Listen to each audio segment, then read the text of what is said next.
No, but only to say that this weekend, this eventing, I'm just really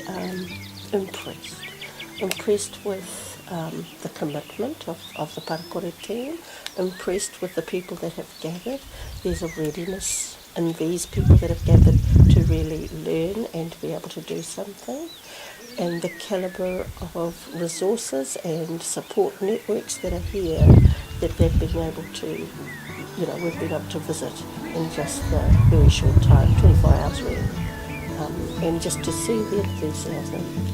So this just got